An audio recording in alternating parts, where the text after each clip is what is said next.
안녕하십니까 믿음의 형제자매 여러분.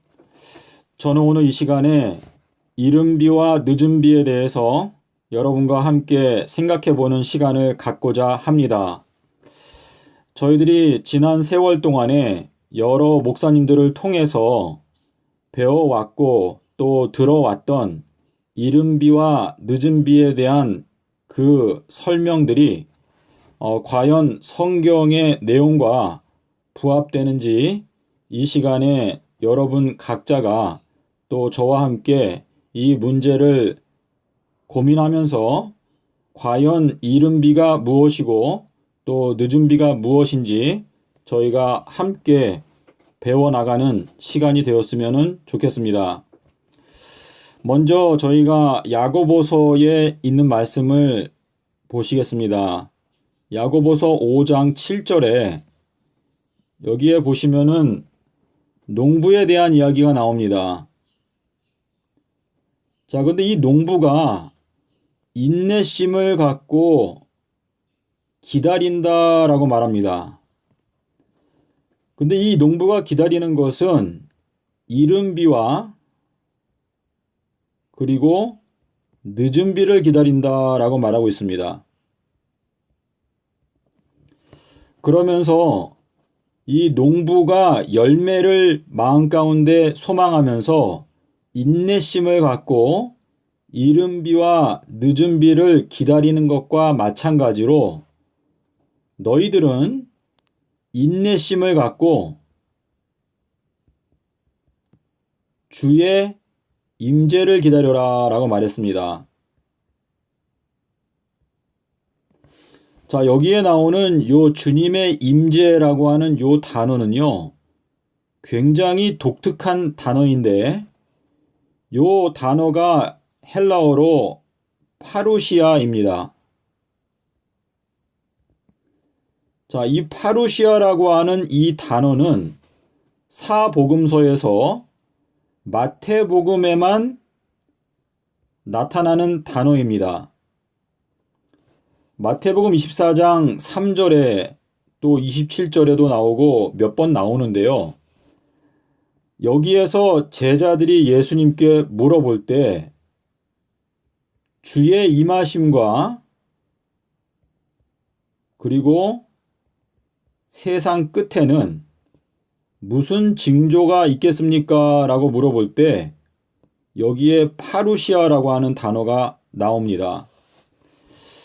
자, 여기에 주의 임하심이라고 하는 단어가 역시 파루시아인데 지금 저희가 야고보서로 돌아가서 농부가 인내심을 가지고 이른비와 늦은비를 기다리는 것과 마찬가지로 너희들은 주님의 임재하심을 기다려라 라고 말했습니다. 그래서 이 야고보서에서 말하는 것은 이른비와 늦은비는 바로 주님의 임재하심을 나타낸다 라고 설명하고 있는 것인데 지금 마태복음 24장에 와서 봤을 때 주님의 임하심과 그리고 세상 끝에는 어떠한 징조가 있을 것입니까? 라고 제자들이 물어봤습니다. 그런데 제자들이 이 세상 끝이다라고 하는 요 단어를 쓸 때 마태복음 13장 39절에서 예수님께서 이미 세상 끝이 무엇인지를 설명을 해 주셨습니다. 예수님께서 말씀하시기를 세상 끝은 바로 추수 때다라고 말했습니다. 추수. 자, 그래서 이 추수가 바로 세상 끝이다라는 것을 제자들은 이미 알고 있었습니다. 자, 그런데 이 추수라고 하는 요 단어가 몇 년 동안에 성취가 되는지에 대한 내용은 예레미야서에 나옵니다. 예레미야서 5장 24절에 보시면은요. 여러분이 보시는 한글 성경은 번역이 엉터리로 되어 있는데 킹제임스 성경을 보시거나 아니면 원어 성경을 보시면 가장 확실합니다. 거기에 보시면 하나님께서 추수를 위해서 이 7년의 기간을 정하셨다라고 하는 말씀이 있습니다. 거기에 이 년이라고 하는 단어는 없고요. 추수를 위해서 7이라고 하는 기간을 정했다라고 말씀하셨는데 지금 요 내용이 마지막 시대에는 7년 동안에 성취가 된다는 것을 저희가 계시록에 나오는 1260일과 42달의 예언을 통해서 확실하게 알 수 있게 되는 것입니다.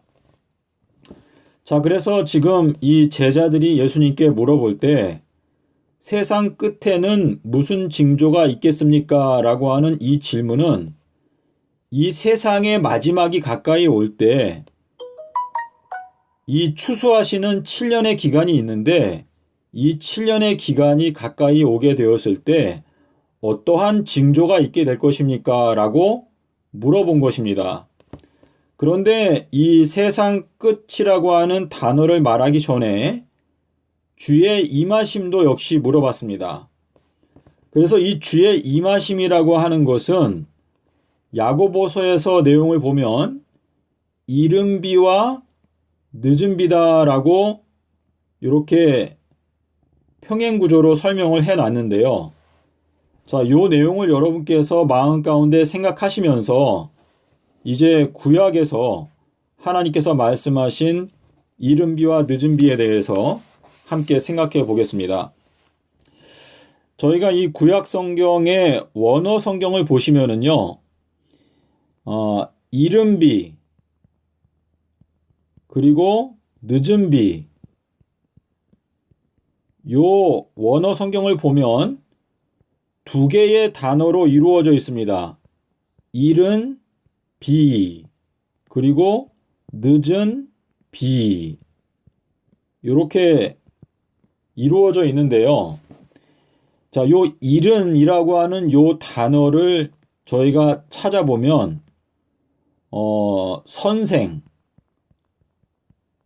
또 활을 쏘는, 궁사라고 하는 의미가 있습니다. 자, 요 내용은 여러분께서 마음 가운데 요 내용을 기억하시고 이제 계시록 6장 1절 2절에 흰말 탄자의 내용이나 또 이 선생이라고 하는 요 내용도 그 선지자들이나 또 서기관들이 사람들을 가르친다라고 하는 내용에서 요 이른이라고 하는 단어가 사용이 되는데요. 그 내용을 이제 앞으로 여러분께서 성경을 연구하시면서 기도하시는 가운데 생각해 보시면 이 이른비에 대해서 좀 더 구체적으로 이해하실 수 있게 될 것 같습니다. 자, 그리고 이 늦은비라고 하는 것은 이 늦은이라고 하는 단어는요, 늦작물. 자, 늦은 작물이다라고 하는 뜻인데 저희들이 농사를 짓게 되면 봄에 심는 작물이 있는가 하면 또 늦은 가을에 거두게 되는 작물이 또 따로 있습니다. 자, 그래서 이 늦작물이다라고 하는 요 단어가 바로 이 늦은비라고 하는 단어에서 사용되는 그 단어의 어근인데요. 저희가 이 아모스서에 있는 내용을 보면은 이제 조금 더 구체적으로 저희가 이해할 수 있게 됩니다. 자, 우리 아모스 7장 1절에 보시면 왕이 풀을 벤 후에 늦은 작물이 자라날 때 하나님께서 메뚜기를 내셨다라고 말씀하시고 있습니다. 자, 지금 이 메뚜기라고 하는 것은 계시록 9장에 보시면 그 다섯 번째 나팔이 불리워졌을 때 그 무저갱에서 메뚜기들이 올라온다라고 말했는데요. 여러분께서 보시는 그 성경에는 황충이라고 되어 있는데 그 황충은 번역이 잘못된 것입니다. 이 침례 요한이 메뚜기와 석청을 먹었다라고 말했는데 이 메뚜기는 하나님께서 먹을 수 있도록 허락하신 곤충이거든요. 그런데 그 메뚜기라고 하는 단어가 계시록 9장에 나오는 그 여러분의 성경에 황충이라고 나오는 단어에 거기에 그 메뚜기라고 하는 그 단어 원어가 사용되었기 때문에 메뚜기가 정확한 번역입니다. 왜냐하면 제가 알기로 황충은 먹을 수 있는 곤충이 아닙니다. 여러분께서 제가 틀렸으면 지적을 해주시기를 바랍니다. 그리고 여러분께서 원어를 확인하시면 침례 요한이 먹었던 메뚜기와 계시록 9장에 나오는 메뚜기는 같은 단어이기 때문에 메뚜기가 정확한 번역입니다. 자, 그래서 지금 여기에 보시면은요, 왕이 풀을 벤 후에 이제 늦은 작물이 자라나기 시작할 때 그때에 메뚜기를 내셨다라고 말씀하시고 있는데 요 내용은 하나님께서 14만 4천인들에게 인을 치시고 난 후에 그 다음에 이제 늦은 작물이 자라나기 시작할 때 그때 메뚜기 때가 나왔다라는 말씀을 하고 있는 것입니다. 자, 그래서 이 내용이 기간으로 말씀드리면 2026년도가 되겠습니다. 2026년 4월 22일 정도가 되겠습니다. 제가 이 내용을 좀 잠깐 지우겠습니다.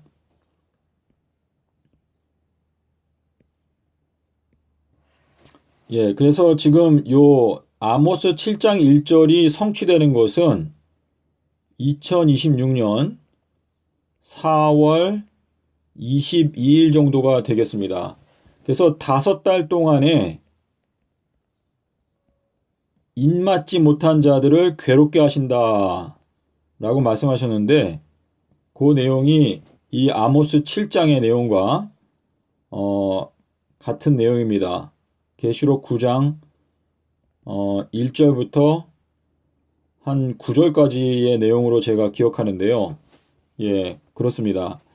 자, 그런데 저희가 이제 시편의 72편에 가시면 벤풀, 하나님께서 풀을 베었는데 그 벤풀 위에 내리는 소낙비에 대해서 말씀하시고 있습니다. 자, 그래서 이 벤풀, 이 풀을 벤다라고 하는 것은 낫으로 베는 것인데 저희가 계시록 14장에 가시면 구름 위에 인자와 같은 분이 앉았는데 그분의 손에 이한 낫을 가졌더라 라고 말씀하셨거든요. 그래서 이 낫이라고 하는 것은 추수하는 도구인데 지금 이 풀을 벤 후에 라고 하는 것은 2026년도에 하나님께서 14만 4천인들에게 인치시는 일을 마치고 나서 그 다음에 늦은 작물이 그래서 이 늦은 작물은 여러분께서 쉽게 생각하시면은 이방인들 중에서 하나님을 찾아서 돌아오는 자들이라고 생각하시면 되는데 이 늦은 작물은 계시록 7장 9절에 보시면 이방인들 중에서 셀 수 없이 많은 무리가 흰옷을 입고 환난 가운데서 나온다 라고 하는 그 말씀에 대한 성취가 바로 이 늦은 작물이 이제 자라나기 시작할 때라고 이해하시면 되겠습니다. 자, 그래서 뱀풀 위에는 소낙비가 내린다라고 말씀하셨는데요. 자, 그 다음 구절을 가볼까요? 시편 84편에 보시면 너희들이 눈물 골짜기를 지나가게 될 때 이른비를 주시는데 그 이른비의 은혜로 말미암아 시온에 도착하게 될 것이다.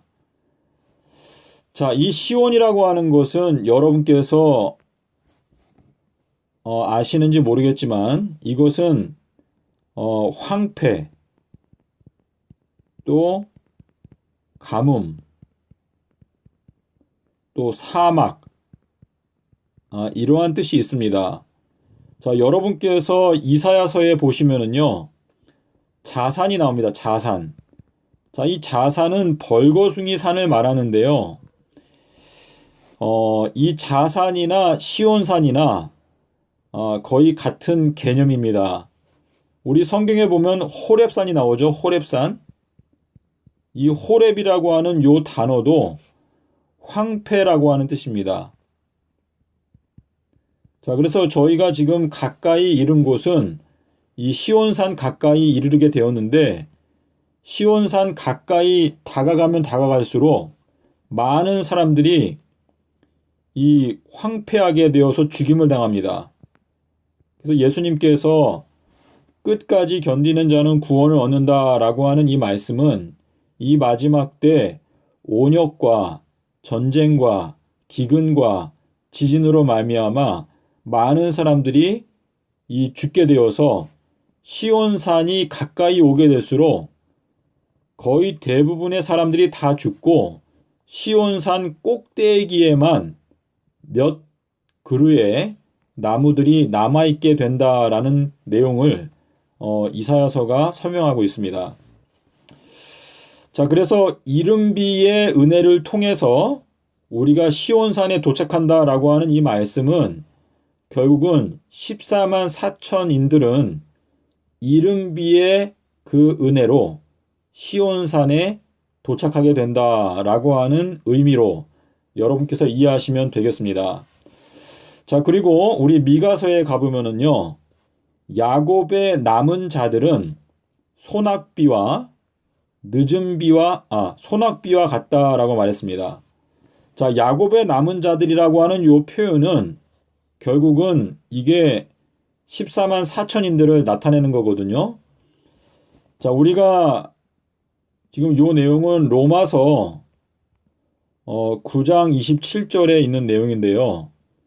이스라엘 자손의 수가 바다의 모래와 같이 많다 할지라도 오직 남은 자만 구원을 얻게 될 것이다 라고 말씀을 하셨거든요. 그래서 여러분께서 로마서 9장 27절의 내용을 생각하시면서 이사야서 10장 22절도 함께 참고하시면 좋겠습니다. 지금 제가 이사야서 10장의 내용을 한번 펴보겠습니다. 여러분께서도 함께 보시면 좋을 것 같은데요. 제가 읽어드릴게요. 이스라엘이여, 너의 백성이 바다의 모래 같을지라도 남은 자만 돌아오게 될 것이다. 넘치는 공의로 말미암아 파멸이 작정되었음이라 라고 말씀을 하셨습니다. 자, 그래서 여기 야곱의 남은 자라고 하는 요 뜻은 결국은 14만 4천인들이 되는데, 이 14만 4천인들이 바로 소낙비와 같은 역할을 할 것이다 라고 하는 의미가 되겠습니다. 자, 우리 이제 예레미야서에 보시면은요, 소낙비와 늦은 비가 다 사라져 버렸으나 너가 음녀의 이마를 여전히 가지고 있도다 라고 말하고 있는데, 요 내용은 여러분께서 계시록 17장에 가시면은요, 그 음녀, 또 다른 말로 하면은 바벨론이다 라고 말하고 있는데, 지금 이 바벨론이 멸망을 당하는 것은 예수님의 재림 사건 전 한 1년 전에 음녀가 죽임을 당합니다. 그 내용은 제가 지금 계시록 17장 제 기억으로 16절인데요. 네, 맞습니다. 여러분께서 17장 16절의 내용과 함께 다니엘서 7장 12절을 원문으로 보시면은요. 여기에 어떻게 되어 있냐면 그 작은 뿔이 큰 소리로 말을 할 때에 그때에 그 짐승이 죽임을 당하고 불에 던져지는데 그 외에 나머지 짐승들은 한 때와 한 계절을 더 기다린다라고 말했습니다. 자, 이 다니엘서 7장의 12절의 내용을 여러분께서 이해하시게 되면은요. 이 음녀 바벨론은 예수님의 재림 사건 전, 정확하게 말하면 1년 그리고 한 계절, 재림 사건 전에 1년 한 계절 먼저 죽임을 당합니다. 자, 그래서 지금 예레미야 3장 3절에 나오는 내용은 뭐냐면은 하나님께서 베푸시는 이 소낙비와, 자, 이 소낙비라고 하는 것은 우리 미가서에서 보니까 야곱의 남은 자들이다라고 되어 있거든요. 그래서 지금 14만 4천인들이 하나님의 진리의 말씀을 열심히 선포를 하고 또 늦은 비의 은혜까지도 다 지나갔는데도 여전히 음녀의 정신을 갖고 있는 사람들은 결국은 계시록 17장 16절에서 말하는 대로 바벨론이 무너졌도다 라고 말씀하시는 그 내용처럼 망하게 된다는 것을 저희가 이해할 수가 있게 되는 것입니다. 자, 그리고 욥기서 29장에 보시면 이 욥이 자신의 과거를 회상할 때 많은 사람들이 이 욥의 말을 듣고 마치 늦은 비를 받는 것처럼 이 욥의 가르침을 사람들이 좋아했었다라는 내용을 이 욥기서에서 기록하고 있습니다. 자, 그리고 우리 잠언 16장에 가시면은요. 여기 보시면은 왕의 은총은 늦은 비를 내리는 구름과 같다라고 말하고 있습니다. 자, 예수님께서 마태복음 24장에 보시면 구름을 타고 오신다 라고 말했는데요. 원어 성경을 보면 구름을 타고 오신다 라기보다는 구름과 함께 오신다 라고 이해하시는 게 더 바른 것입니다. 자, 그래서 예수님께서 이 구름과 함께 오신다 라고 하는 이 뜻은요.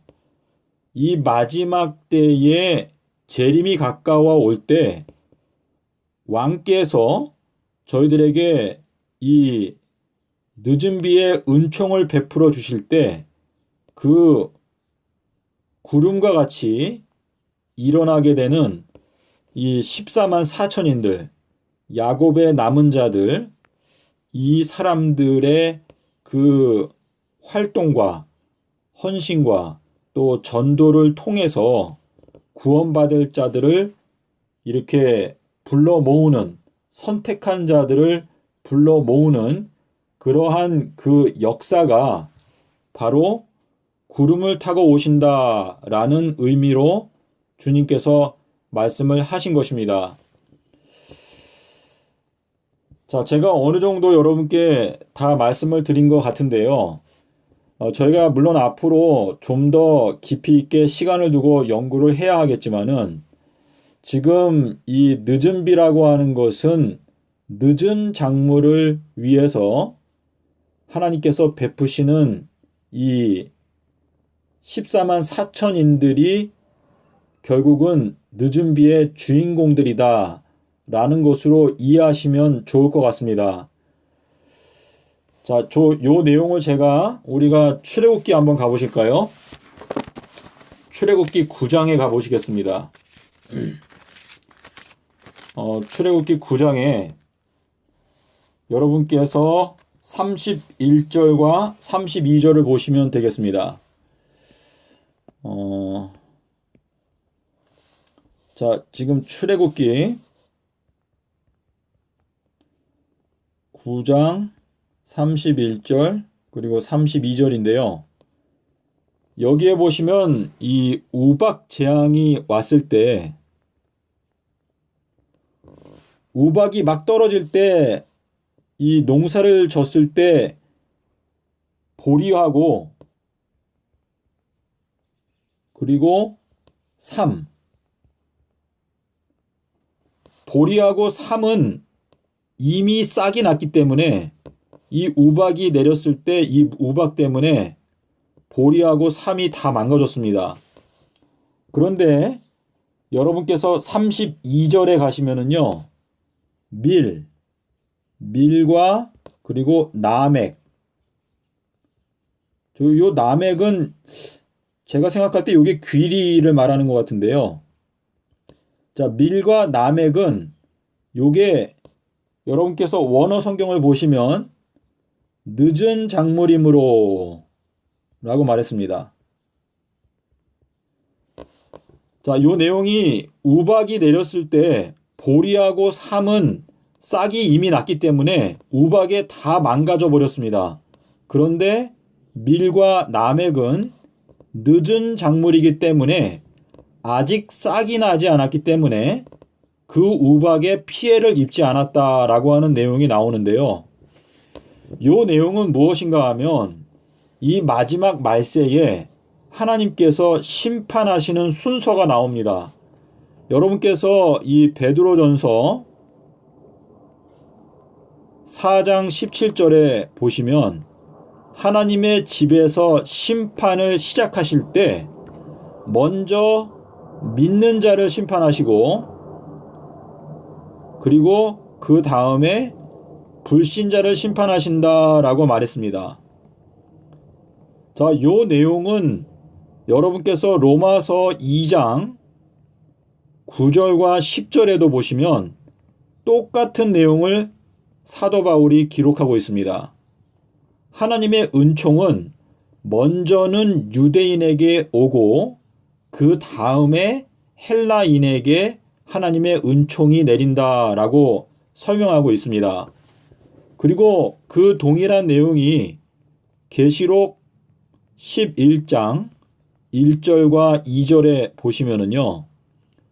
너희가 성전을 청량하는데 성전 바깥에 마당 뜰 이방인들은 청량하지 말고 그냥 두어라. 왜냐하면 이방인들을 위해서는 42달의 기간이 따로 있다라고 말씀을 하셨습니다. 자, 그리고 이 로마서 2장 9절과 10절에 있는 내용을 또 로마서 1장 16절에도 역시 나옵니다. 로마서 1장 16절에도 역시 동일한 내용이 나오는데요. 하나님께서 이 세상을 심판하실 때는 먼저 믿는 자들을 심판하시는데 믿는 자들 중에서도 가장 늙은 자들 또 가장 종교적으로 지도자적인 위치에 있는 사람들을 먼저 심판하신다라고 기록하고 있는데 그 내용은 에스겔서 9장에 나와 있죠. 제 기억으로 9장 6절부터 이렇게 보시면 알 수 있는데요. 자, 그래서 지금 제가 요 말씀을 드린 핵심은 이 늦은 작물은 늦게 열매를 맺는 작물이기 때문에 늦게 심판하시고 늦게 열매가 맺힌다라는 것을 여러분께서 생각하시면 되겠습니다. 자, 그래서 가장 쉽게 생각하면은요, 늦은 비는 이 늦은 작물들에게 내리는 비이고 이른 비는 빨리 열매 맺는 작물들을 위해서 내리는 비다 라는 것이 제가 이 성경 말씀을 살펴봤을 때 그러한 내용이 성경에서 말하고자 하는 내용이라고 하는 생각이 들게 되었습니다. 여러분께서 혹시 다른 견해가 있으시면 기탄 없이 댓글을 남겨주시면 저희가 함께 살펴보면서 주님께 지혜를 구한다면 저희가 올바로 더 확실하게 이 뜻을 이해할 수 있게 될 줄로 믿습니다. 감사합니다.